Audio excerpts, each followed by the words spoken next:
Ndiyo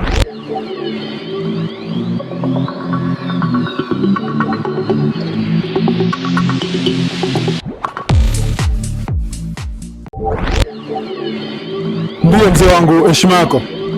Marahaba bwana. Mzee, ningependa kufahamu unaitwa nani na unaishi maeneo gani?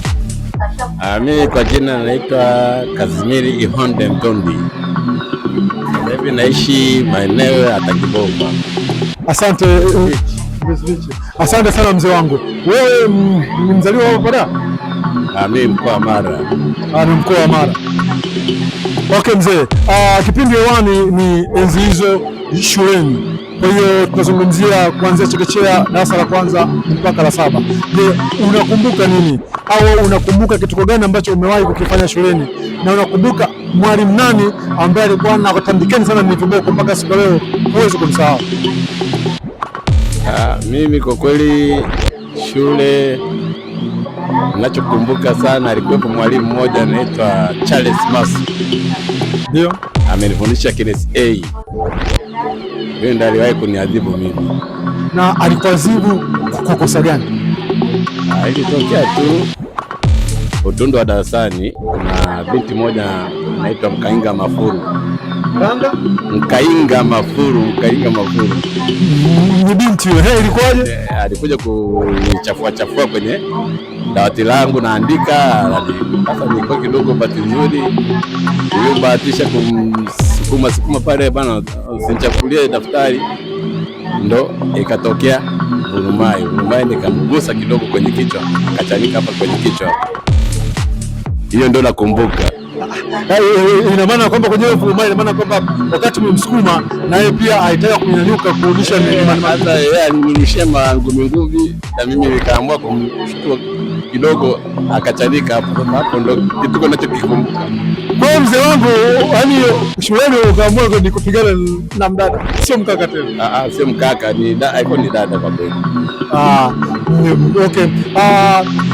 Ilikuwaje ile siku ya kwanza ambayo mzazi wako akamwambia sasa mwanangu, siku ya leo ndio nakupeleka kukuandikisha shuleni ukaanze darasa la kwanza, unijisikiaje? Nijisikia vizuri kwa kweli, ninamshukuru Mwenyezi Mungu, nijisikia vizuri. Kwa hiyo wewe ina maana kwamba wewe toka mdogo ulikuwa unapenda shule?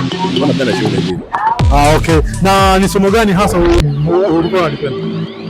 Mimi nilikuwa napenda hesabu, Kiswahili, English kidogo nilikuwa napenda, kile kawa ni ngumu sana kwangu. Okay. Sasa mimi nataka tufanye kitu kimoja tu kidogo tu. Ni kwa mfumo wa Kiingereza wanasema A B C D E F G H I J K na kuendelea, lakini mimi nataka uje kwenye mfumo wa Kiswahili wa A B C D mpaka mwisho. A B C D. Sasa A B C D. Kiswahili sasa. A B C D Kiingereza kwa Kiswahili. A E O. A B C D E F na kuendelea. Hiyo sikumbuki hizo. Basi mzee wangu, mimi nikushukuru sana.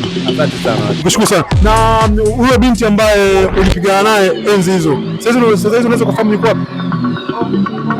Kwa mara mwisho tulikutana naye Dar es Salaam hapa. Dar es Salaam hapa.